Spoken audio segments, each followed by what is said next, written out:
ইসলামী আন্দোলন বাংলাদেশ খেলাফত মজলিসের মধ্যে এই পয়েন্টে কোনো বিরোধ থাকতে পারে না।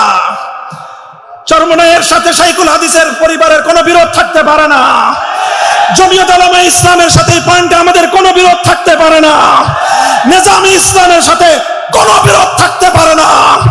হাতে হাত রেখে রক্ত দিয়ে যেভাবে আমরা জমিনে আমাদের মালিকানা কায়েম করেছি, আমাদের ভাইরা শাহাদাতের রক্ত দিয়ে কাফনের কাপড় পরে তারা যেভাবে কবরে গিয়ে শুয়ে আছে, ঠিক সেভাবে প্রয়োজনে আবার কাফনের কাপড় দিয়ে পাগড়ি বন্ধ হবে। এরপরেও আমাদের অধিকার ছিনিয়ে আনতেই হবে, ছিনিয়ে আনতেই হবে ইনশাআল্লাহ।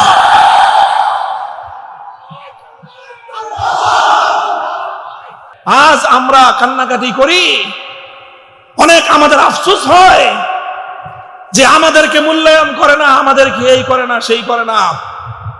আরে তুই মারো তাদের এই সমস্ত মূল্যায়নের। নিজেদের রাজনৈতিক নেতৃত্ব প্রতিষ্ঠা করো, পায়ে ছুঁয়ে সালাম করতে বাধ্য হবে। আমার প্রশ্ন আমার বর্তমান বাংলাদেশের উলামায়ে কেরামের মুরব্বী মহিউস সুন্নাহ হাফিজাহুল্লাহর প্রতি। আপনার যাত্রাবাড়ি মাদ্রাসা বিশাল মাদ্রাসা, মুআল্লিম, মুজাক্কি, মুসলিহ, মুবাল্লিগ সব তৈরি হচ্ছে, দাঈ ওয়াইজ তৈরি হচ্ছে, মুহাক্কিক তৈরি হচ্ছে, কিন্তু জাতীয় পর্যায়ে রাজনৈতিক নেতৃত্ব দেওয়ার মতো কয়জন আপনি রাজনৈতিক নেতা তৈরি করেছেন? মুফতি মনসুরুল হক সাহেব হুজুর, আপনার মেধা যোগ্যতা সম্পর্কে সবচেয়ে বড় ওয়াকিফ আমি জানি। আপনার কাছে বিনীত প্রশ্ন যে আপনারা সব তৈরি করেছেন, আপনার জিন্দগির প্রায় 50 সালা মেহনতের মাধ্যমে কয়জন ব্যক্তি রাজনৈতিক ময়দানে নেতৃত্ব দিচ্ছে এবং আপনি তার সরপরস্তি করতেছেন? সেই বিষয়গুলি আমরা কনফিউজড। আমি বলতে চাই যে কথা, উম্মতের সব লাইনে মেহনত যেরকম হওয়া জরুরি, কোন একটা লাইনের মেহনতকে এক চুল পরিমাণ আমি গুরুত্ব কমাচ্ছি না।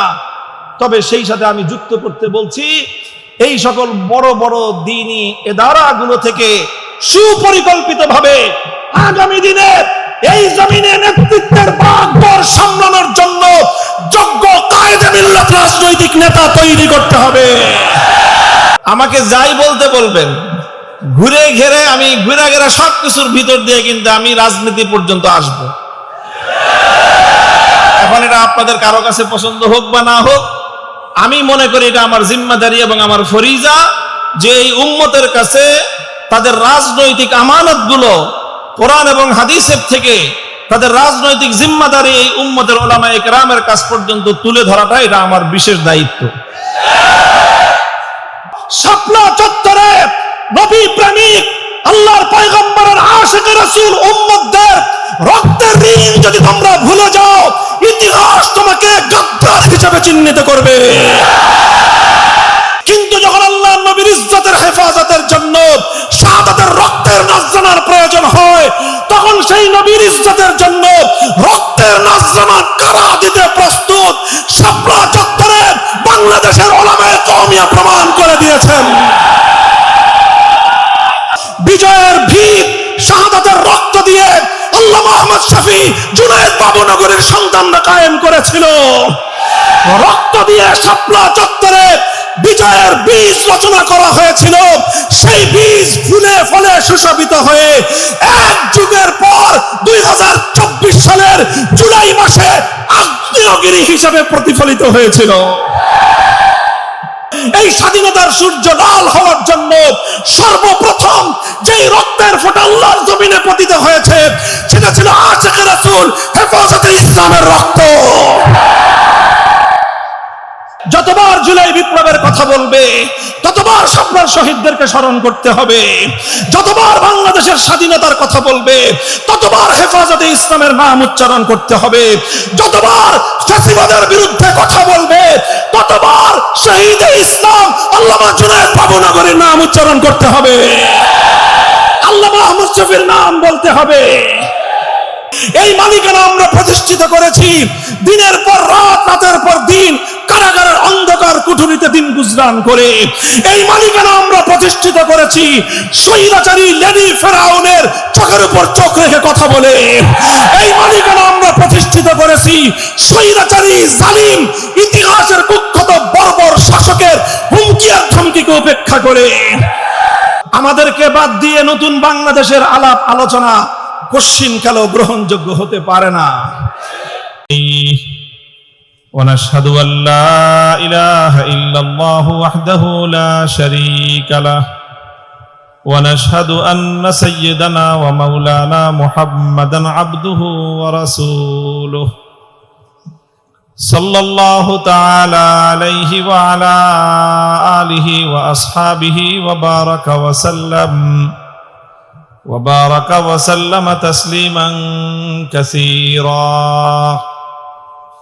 أما بعد فأعوذ بالله من الشيطان الرجيم بسم الله الرحمن الرحيم لقد رضي الله عن المؤمنين إذ يبايعونك تحت الشجرة فعلم ما في قلوبهم فأنزل السكينة عليهم وأثابهم فتحا قريبا بارك الله لنا ولكم في القرآن العظيم ونفعنا وإياكم بالآيات والذكر الحكيم اللهم صل على محمد وعلى آل محمد كما صليت على إبراهيم وعلى آل إبراهيم إنك حميد مجيد اللهم بارك على محمد وعلى آل محمد كما باركت على إبراهيم وعلى آل إبراهيم إنك حميد مجيد محترم حضرات صدر जलसा বাংলাদেশ জাতীয় সিরত কমিটির সম্মানিত সভাপতি হযরতুল আল্লাহ মুফতি ইমাদউদ্দিন হাফিজাহুল্লাহ, উপস্থিত অন্যান্য উলামায়ে কেরাম, ঐতিহ্যবাহী এই ধূপখোলা মাঠে আয়োজিত আজকে এই আজিমুস শান সিরাতুন নবী সম্মেলনের বিপুল পরিমাণ ধর্মপ্রাণ মুসলমান ভাই ও বন্ধুগণ, পুরাতন ঢাকার আমার প্রাণপ্রিয় এলাকাবাসী, আমাদের সভাপতি সাহেব বলেছেন আজকের এই আয়োজন এটা গতানুগতিক মাহফিল না। একটা মাহফিলে 2-3 জন আলোচক আলোচনা করেন, মাহফিল ওয়াজ করেন, বয়ান করেন। আজকের এই সম্মেলনটা এটা অনেক বাংলাদেশের সকল হালকার শীর্ষ উলামায়ে কেরামের প্রতিনিধিত্বশীল আলেমদের একটা মিলন মেলা, এবং এর মাধ্যমে আমরা এখান থেকে প্রতি বছর জাতির কাছে আমরা গুরুত্বপূর্ণ কিছু বার্তা এবং মেসেজ দিয়ে থাকি। আমাদের নানান রং থাকে, নানান অবস্থান থাকে, কিন্তু আমরা কিছু কিছু মঞ্চে এসে ঐক্যবদ্ধ হই এবং এর মাধ্যমে আমরা সকলকে একটা বার্তা দেই যে আমরা আমাদের মৌলিক দ্বীন এবং ঈমানের প্রশ্নে আমরা ঐক্যবদ্ধ আছি। তো আমি একটা বিশেষ আলোচনা, একটা বিশেষ কথা বলবো। আস্তে আস্তে কোরআনে কারীমের যে আয়াতটুকু আমি তেলাওয়াত করেছি সূরাতুল ফাতহ থেকে, সেই আয়াতকে সামনে রেখে একটা কথা বলবো। সেই কথাটা বলার যে মূল কারণ সেটা আমি একটু আগে বলি। বেশ অনেক বছর আগের ঘটনা মনে পড়তেছে আমার, সম্ভবত 2006-07 দিকে পীর সাহেব মরহুম চরমনাই রহমতুল্লাহ আলাই ফজলুল করিম রহমতুল্লাহ আলাইহির যখন ইন্তেকাল হলো, তো আমি আমার আব্বাজান শাইখুল হাদিস রহমতুল্লাহ আলাইহি সহ হযরত চরমনাই পীর সাহেব হুজুরের জানাজায় শরীক হওয়ার জন্য ঢাকা থেকে বরিশাল গেলাম। একেবারেই রাতের বেলায় ইন্তেকাল হয়েছে, উপস্থিত ছিল লঞ্চ তখন সদরঘাটে, শায়েখকে নিয়ে আমরা রওনা হয়ে গেলাম এবং পরের দিন সকালবেলায় জানাজা হলো, সেই জানাজায়ও শরীক হলাম আলহামদুলিল্লাহ। তো সেই জানাজায় পীর সাহেব হুজুর চরমনাই রহমতুল্লাহ আলাইহির একজন বিআই, খুব সম্ভবত আমাদের সৈয়দ ইসহাক মোহাম্মদ আবুল খায়ের ভাই যে আছেন ওনার শ্বশুর, উনি আবার তবলিগ জামাতের একজন মুরব্বী, আমার নামটা এই মুহূর্তে ইয়াদ নেই, মুজাম্মেল সাহেব। তো ওনার বিয়ের জানাজায় শরীক হওয়ার জন্য উনিও তশরিফ এনেছেন। তো জানাজার আগে যারা যারা উপস্থিত হয়েছেন সবাই দুই চার কথা বলতেছেন। তো মুজাম্মেল সাহেবকেও বয়ান করার জন্য মাইকে নাম ঘোষণা করা হলো, তো উনিও কিছু কথা বললেন। তো যেহেতু তবলিগের মুনাসাবাতে তবলিগের একজন মুরব্বী, তো উনি পীর সাহেব হুজুর সম্পর্কে এক দুইটা কথা বললেন, আর 2-4 মিনিট যা বললেন তার সার কথা হলো এই যে ভাই আল্লাহ রাস্তায় বের হইতে হবে, চিল্লা দিতে হবে।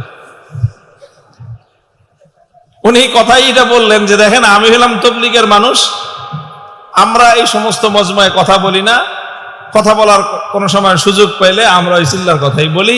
কাজে আপনারা সবাই যারা আছেন চরমনাইতে আসছেন, আগামীতে আপনারা সবাই আল্লাহর রাস্তায় চিল্লায় বের হয়ে যান। তো কথাটা আমার কাছে খুব পছন্দ হয়েছে।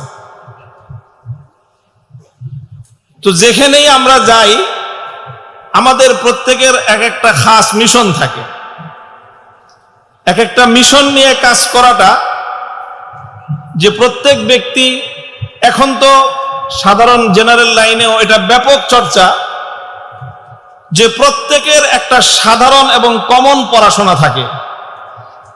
কমন পড়াশোনাটা করার পর প্রত্যেকে একটা বিশেষ বিষয় নিয়ে পড়াশোনা করার পর সেই বিষয়ে সে বিশেষজ্ঞ হয়। এই যে এমবিবিএস ডাক্তার যারা হয়, এমবিবিএস পাস করার পরে ডাক্তার হয়, একটা ডিগ্রি অর্জন করে। ডিগ্রি অর্জন করার পরে এই এমবিবিএস ডাক্তারদের এখন বর্তমানে বাংলাদেশে খাওয়া নাই। শুধু এমবিবিএস দিয়ে তেমন কোনো চিকিৎসা সেবা দেওয়া সম্ভব না। এমবিবিএস পাস করার পরে কোনো একটা বিষয় নিয়ে, মানব দেহের বিভিন্ন রোগ সংক্রান্ত বিভিন্ন বিষয়ের স্পেশালাইজেশন আছে, বিশেষজ্ঞ কোর্স আছে, সেই সমস্ত কোর্স করে পরীক্ষা দিয়ে পাস করে তারপরে বিশেষজ্ঞ হইতে হয়। কেউ নাক কান গলা বিভাগ হয়, কেউ দেখা যায় ব্রেন সংক্রান্ত নিউরোলজি, নানা রকমের, কেউ সার্জন হয়, কেউ মেডিসিন স্পেশালিস্ট হয়। প্রত্যেকে এক একটা বিষয় নিয়ে তার আলাদা ইখতিসাস থাকে, বিশেষজ্ঞ হয়। তখন সে ওই বিষয়ে সে একটা বিশেষ যোগ্যতা দক্ষতা অর্জন করে এবং মানুষকে অনেক মানুষের খেদমত করার সুযোগ তৈরি হয়। এখন আমাদের মাদ্রাসাগুলোতেও আলহামদুলিল্লাহ কিছু চর্চা শুরু হয়েছে।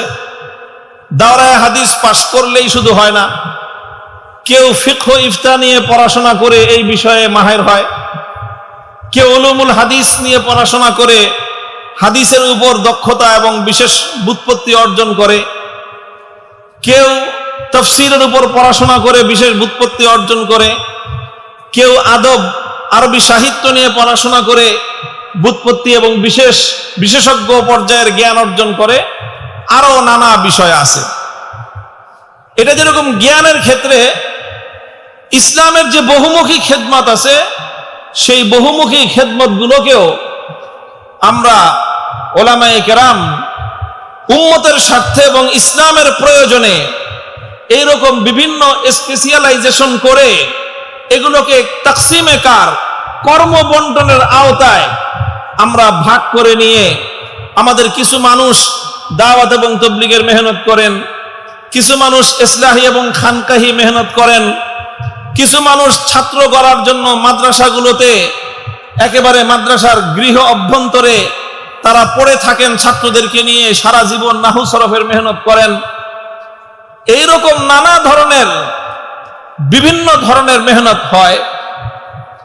তো বিভিন্ন রকমের মেহনতে কুদরতি ভাবে আল্লাহ পাক রব্বুল আলামিন আমার তাকসিমে একটা জিনিস ফালায়া দিছেন, সেটা হলো উম্মতের ইসলামের সিয়াসি এবং রাজনৈতিক বিষয় নিয়ে একটু মেহনত করার এবং কিছু কাজ করার ক্ষেত্র আল্লাহ আমাকে দান করেছেন। তো হযরত মাওলানা মুজাম্মেল সাহেবের ওই উসুল মোতাবেক আমাকে যাই বলতে বলবেন, ঘুরে ঘেরে আমি ঘুরে ঘেরে সবকিছুর ভিতর দিয়ে কিন্তু আমি রাজনীতি পর্যন্ত আসব। এখন এটা আপনাদের কারো কাছে পছন্দ হোক বা না হোক, আমি মনে করি এটা আমার জিম্মাদারি এবং আমার ফরিজা যে এই উম্মতের কাছে তাদের রাজনৈতিক আমানতগুলো কোরআন এবং হাদিসের থেকে তাদের রাজনৈতিক জিম্মাদারি এই উম্মতের উলামায়ে কেরামের কাছ পর্যন্ত তুলে ধরাটা এটা আমার বিশেষ দায়িত্ব। এটা হলো একটা কথা। এই জন্য দেখবেন আমি অনেক কিছু বলি, আলোচনা করি, বয়ান করি, সব কিছুর পরে এই বিষয়ে আমার পক্ষ থেকে একটা বার্তা থাকে। সেই বার্তাটা কখনো আমি সরাহাতান বলি, একেবারে স্পষ্ট ভাষায় বলি, অনেক সময় সরাহাতান বলি না, কিনায়াতান বলি।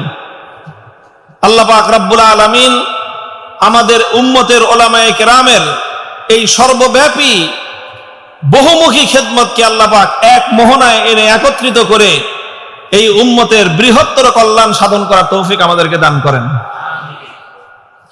আমি পবিত্র কোরআনে কারীমের সূরাতুল ফাতহের যে আয়াতটা তেলাওয়াত করেছি আমি, লাকাদ রাদিয়াল্লাহু আনিল মুমিনিনা ইয ইউবাইউনাকা তাহতাশ শাজারাতি ফাআলিমা মা ফি কুলুবিহিম ফাআনজালাস সাকিনাতা আলাইহিম ওয়া আসাবাহুম ফাতহান করিবা।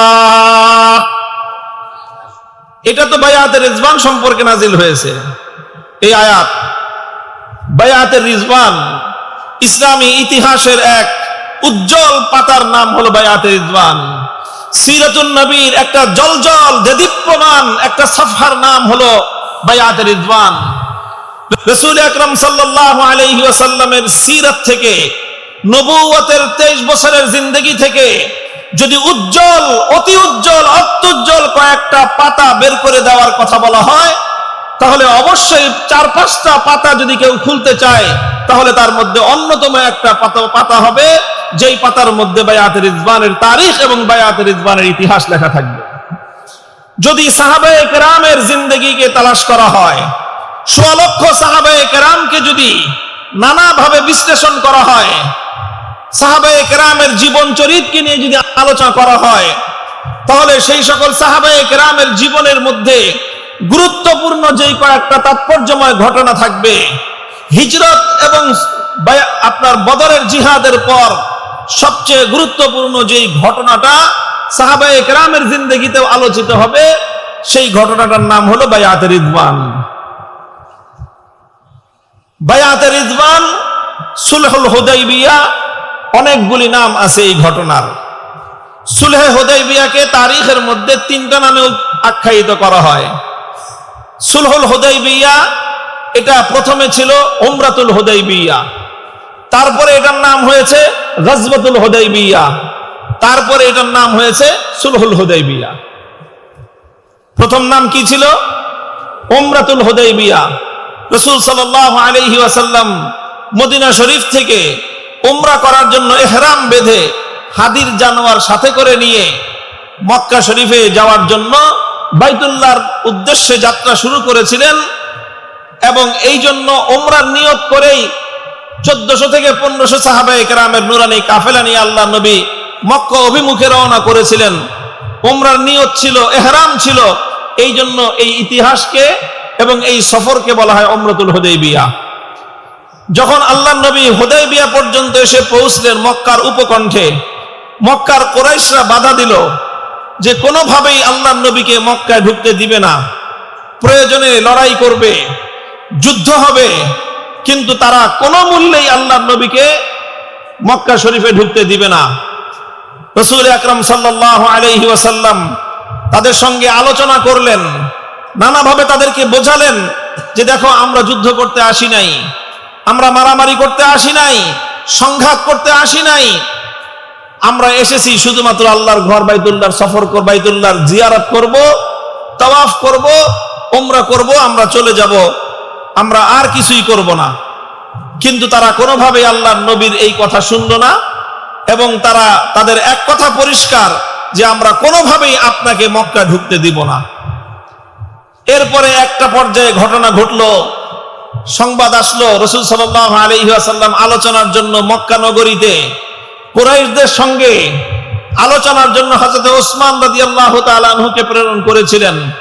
হঠাৎ হুজুরের কাছে এরকম একটা সূত্রে সংবাদ আসলো, ওসমান রাদিয়াল্লাহু তাআলা আনহুকে শহীদ করে দেয়া হয়েছে। নবী আকরাম সাল্লাল্লাহু আলাইহি ওয়াসাল্লাম সাহাবায়ে কেরামের কাছে ঘোষণা করলেন, আমি আমার ওসমানকে মক্কাওয়ালাদের কাছে প্রেরণ করেছিলাম আলোচনার জন্য। দুনিয়ার সকল অসভ্য জাতীয় কোনোদিন কোন কাসেদ এবং কোন দূতের উপর আক্রমণ করে না।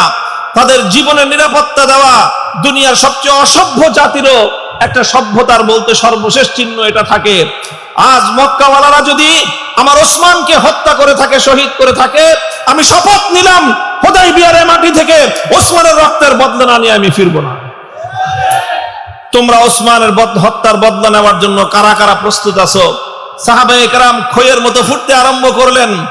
আল্লাহ নবী বললেন যে হয় আমরা ওসমানের হত্যার বদলা নিয়ে মক্কা বিজয় করে এখান থেকে ফিরবো, আর না হয় এই মাঠেই আমাদের প্রত্যেকের জীবন যাবে, কল্লা যাবে, রক্ত দিব, কিন্তু আমরা এই অন্যায় হত্যাকাণ্ডের প্রতিশোধ না নিয়ে আমরা ফিরবো না। সাহাবায়ে কেরাম আল্লাহর নবীর হাতে বায়াত নিলেন। বায়াত আলাল মউত ছিল, এটা মৃত্যুর উপর বায়াত। আল্লাহর নবী তার 23 বছরের জিন্দেগিতে একবার মৃত্যুর উপর বায়াত গ্রহণ করেছেন, আর এর আগে পরে কখনোই বায়াত আলাল মউত আল্লাহর নবী গ্রহণ করেননি। জীবন দেওয়ার জন্য বায়াত হয়েছে, অঙ্গীকার হয়েছে আল্লাহর জন্য জীবন দিবে, অঙ্গীকার হয়েছে এক ঈমানদারের রক্তের বদলা নেওয়া হবে, অঙ্গীকার গ্রহণ করা হয়েছে একজন নিরপরাধ মুসলমানকে যদি হত্যা করা হয় সে হত্যার প্রতিশোধ গ্রহণ করার জন্য 1500 সাহাবায়ে কেরাম জীবন দেবে, রক্ত দিবে, কোন মুসলমানের রক্ত বৃথা যেতে দেবে না।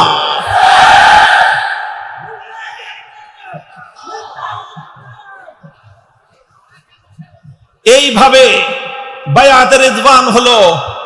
সাহাবায়ে কেরামের এই জজবা, একজন মুসলমানের প্রতি তাদের হৃদয়ের এই ভালোবাসা, তাদের এই আন্তরিকতা, একজন নিরপরাধ মানুষের রক্তের প্রতিশোধ গ্রহণ করার, হত্যার বদলা গ্রহণ করার এই মানসিকতাকে আমার আল্লাহ পাক রব্বুল আলামিন এপ্রিশিয়েট করলেন।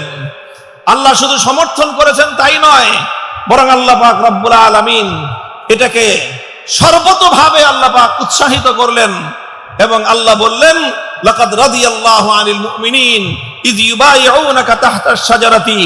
জীবন দেওয়ার জন্য যখন সাহাবীরা আপনার হাতে বায়াত গ্রহণ করেছিল, আল্লাহ বলেন যে আমি সেই বায়াতের প্রতি আমার পক্ষ থেকে আমি আমার সন্তুষ্টির ঘোষণা করলাম। এজন্য ইতিহাসের মধ্যে এই বায়াতকে বলা হয় আল্লাহর সন্তুষ্টির বায়াত।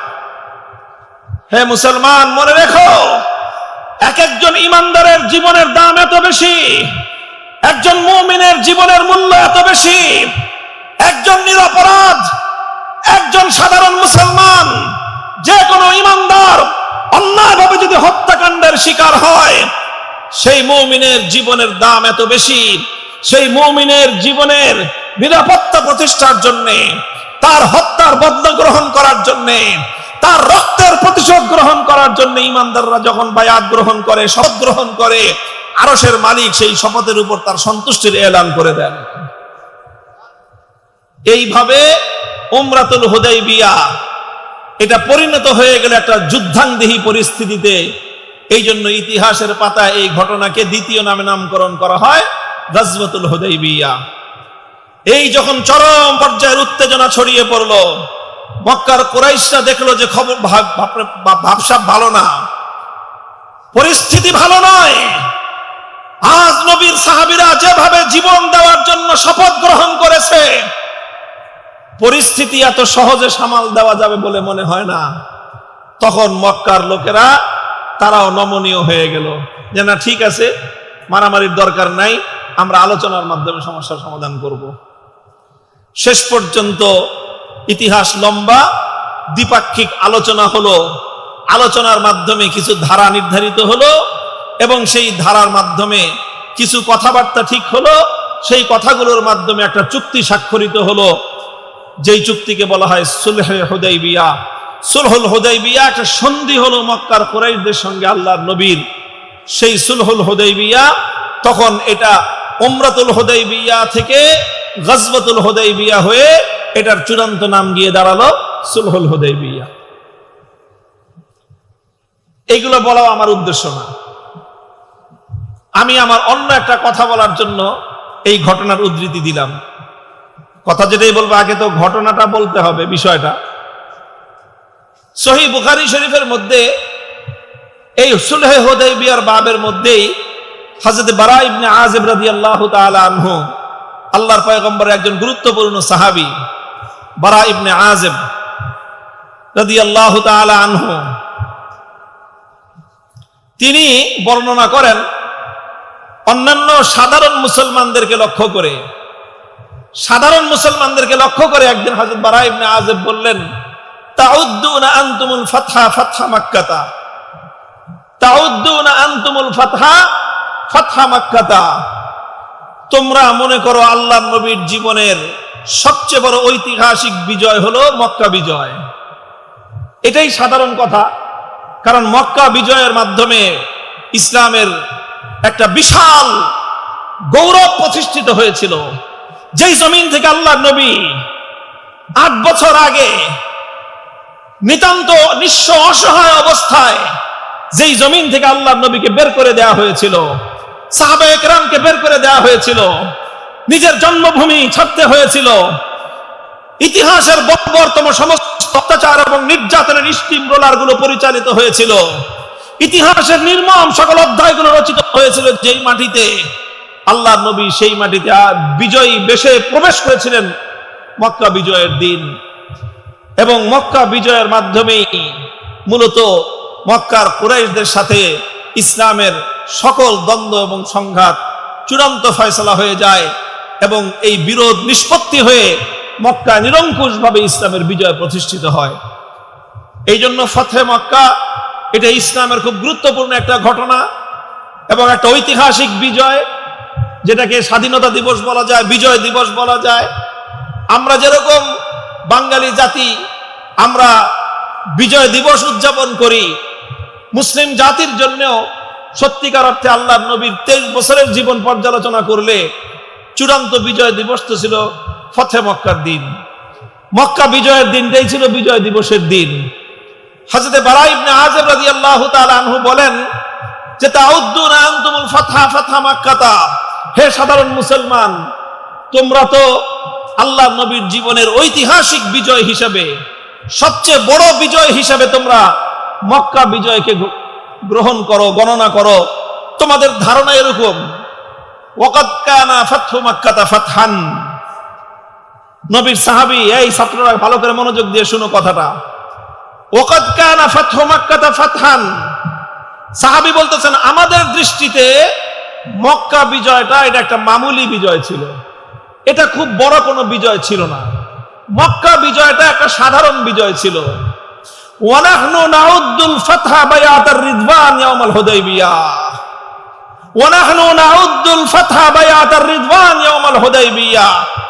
আমরা যারা আল্লাহর নবীর সাহাবীদের মধ্যে দূরদর্শী সাহাবী যারা ছিলাম, আমরা যারা নবীর সাহাবীদের মধ্যে অত্যন্ত গভীর দৃষ্টি সম্পন্ন সাহাবী ছিলাম, আমরা যারা ঘটনার গভীরতায় গিয়ে একটা ঘটনাকে পর্যবেক্ষণ করতে পারি, আমাদের সাহাবীদের মধ্যে অভিজ্ঞ, দক্ষ, প্রজ্ঞাবান সাহাবীদের দৃষ্টিতে প্রকৃত বিজয় ছিল বায়াতে রিদওয়ান, সুলহে হুদাইবিয়ার দিন।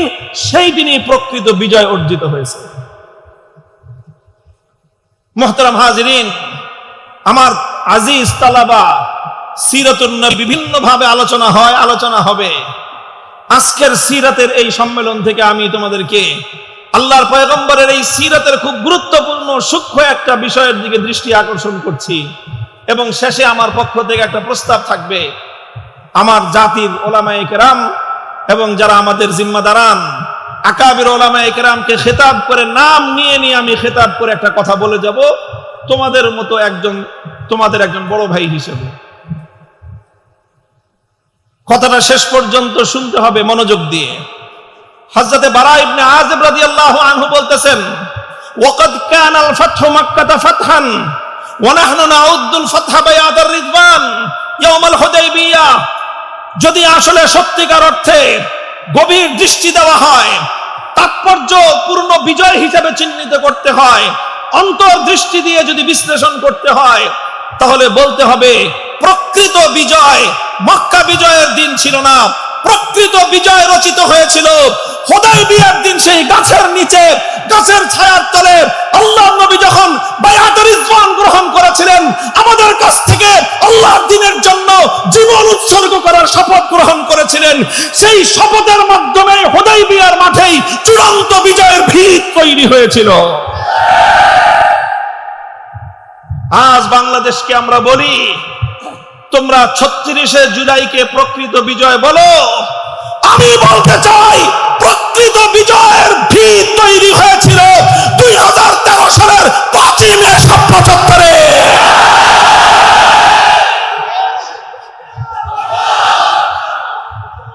এটা খুব ভালো করে মনে রাখতে হবে। আজ এই কথা আমরা অনেকে বলি না, অনেক সময় আমাদের ভুল হয়ে যায় কথাটা বলতে। হে উম্মতের উলামায়ে কেরাম, হে সাহাবায়ে কেরামের উত্তরসূরিরা, সত্যিকার আশিক রাসূল, সত্যিকার আশিক রাসূল আল্লাহর নবীর উম্মতেরা মনে রেখো, শাপলা চত্বরে নবী প্রেমিক আল্লাহর পয়গম্বরের আশিক রাসূল উম্মতদের রক্তের ঋণ যদি তোমরা ভুলে যাও, ইতিহাস তোমাকে গাদ্দার হিসেবে চিহ্নিত করবে। কারা আল্লাহর নবীর জন্য, কারা আল্লাহর পয়গম্বরের জন্য, কারা আল্লাহর নবীর সত্যিকার ভালোবাসার প্রেমে জীবন উৎসর্গ করতে পারে, ইসলামী ইতিহাসের 1400 বছরের ইতিহাসে শাপলা চত্বর এক অনন্য ঐতিহাসিক ঘটনা।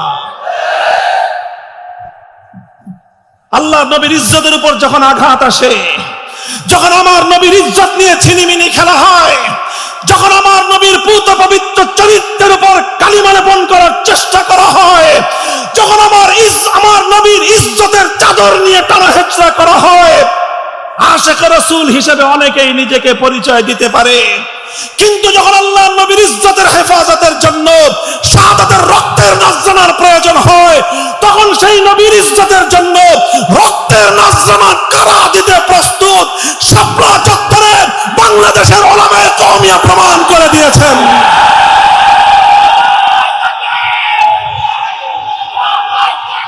কাজেই ওয়াকাদ কানা ফাতহু জুলাই ফাতহান, ওয়াকাদ কানা ফাতহু জুলাই ফাতহান ওয়া নাহনু নাউদ্দুল ফাতহা ইয়াউমা শাপলা চত্বর। প্রকৃত বিজয় সেখানেই তৈরি হয়েছিল। বিজয়ের ভিত শাহাদাতের রক্ত দিয়ে আল্লামা আহমদ শফী, জুনায়েদ বাবুনগরের সন্তানরা কায়েম করেছিল। রক্ত দিয়ে শাপলা চত্বরে বিজয়ের বীজ রচনা করা হয়েছিল। সেই বীজ ফুলে ফলে সুশোভিত হয়ে এক যুগের পর 2024 সালের জুলাই মাসে আগ্নেয়গিরি হিসাবে প্রতিফলিত হয়েছিল। আজ বাংলাদেশের সরকার, জুলাই বিপ্লবের মাধ্যমে প্রতিষ্ঠিত সরকার, আপনাদেরকে বলতে চাই, শাপলা চত্বরের কথা স্মরণ করবেন, কৃতজ্ঞতা চিত্তে মনে রাখবেন। যদি শাপলার শহীদদের সঙ্গে যদি অকৃতজ্ঞতার প্রদর্শন করা হয়, শাপলার শহীদদেরকে যদি আমার বাংলাদেশের রাষ্ট্র অথবা সরকার স্বীকৃতি দিতে ব্যর্থ হয়, আমি এই সরকার এবং রাষ্ট্রযন্ত্রকে গাদ্দার বিশ্বাসঘাতক বলে আখ্যায়িত করতে চাই। আমরা জাতীয় সংসদে বলেছি এই কথা। আমার পক্ষ থেকে অ্যাসাইনমেন্ট নিয়ে আমার সংসদ সদস্য বলিষ্ঠ কণ্ঠে এই বিগত বাজেট অধিবেশনে জাতীয় সংসদে প্রস্তাব উত্থাপন করেছিল যে জুলাই শহীদদেরকে যেভাবে রাষ্ট্র সম্মাননা দিয়েছে, প্রতিটি শহীদ পরিবারের জন্য রাষ্ট্রীয়ভাবে বরাদ্দ দেওয়া হয়েছে। আমাদের কাছে বরাদ্দটা খুব বড় কোনো প্রশ্ন নয়, আমাদের কাছে স্বীকৃতি এবং মর্যাদাটাই বড় প্রশ্ন। হে বাংলাদেশ, নতুন বাংলাদেশ, ৩৬শে জুলাই বাংলার পূর্বাকাশে যে নতুন স্বাধীনতার সূর্যের উদয় হয়েছে, মনে রেখো এই স্বাধীনতার সূর্য শুধুমাত্র ২৪শে জুলাই বিপ্লবের মাধ্যমে হয় নাই। এই স্বাধীনতার সূর্য রক্তিম হওয়ার জন্য, এই স্বাধীনতার সূর্য লাল হওয়ার জন্য সর্বপ্রথম যেই রক্তের ফোঁটা আল্লাহর জমিনে পতিত হয়েছে সেটা ছিল আশিকে রাসূল হেফাজতে ইসলামের রক্ত। কাজেই আজও পর্যন্ত বাংলাদেশ, আজও পর্যন্ত বাংলাদেশের রাষ্ট্র, আজও পর্যন্ত বাংলাদেশের সরকার শাপলার সেই শহীদদেরকে এখনো পর্যন্ত যথাযোগ্য সম্মান মর্যাদা দিতে পারে নাই। জাতি হিসেবে এটা আমাদের জন্য লজ্জার বিষয়। এবার আমরা সংসদে বলেছি, এভাবে মাঠে বলছি, আমরা আর কিছুদিন দেখব, এরপরে আমার ভাইয়ের রক্তের মূল্য আদায় করার জন্য, আমাদের ভাইদের রক্তের সম্মান আর মর্যাদা আদায় করার জন্য এর চেয়ে বড় যদি কিছু করতে হয় সেটা করতে এক চুল পরিমাণ কুণ্ঠিত হব না আমরা, ইনশাআল্লাহ। কাজেই যতবার জুলাইয়ের কথা আসবে ততবার শাপলা থেকে শুরু করতে হবে। যতবার জুলাই বিপ্লবের কথা বলবে ততবার শাপলার শহীদদেরকে স্মরণ করতে হবে। যতবার বাংলাদেশের স্বাধীনতার কথা বলবে ততবার হেফাজতে ইসলামের নাম উচ্চারণ করতে হবে।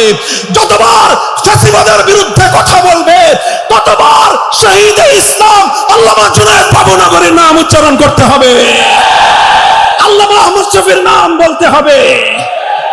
হে জাতি, হে বাংলাদেশের ফ্যাসিবাদ পরবর্তী স্বাধীন বাংলাদেশের নাগরিকরা, আল্লামা আহমদ শফীর কৃতজ্ঞতা যদি তোমরা স্বীকার না করো, আল্লামা জুনায়েদ বাবুনগরীর সংগ্রামী ভূমিকাকে যদি তোমরা ভুলে যাও, আল্লাহর কসম জাতি হিসাবে তোমরা কোনোদিন কৃতজ্ঞ জাতি হিসাবে পরিচয় দিতে পারবে না।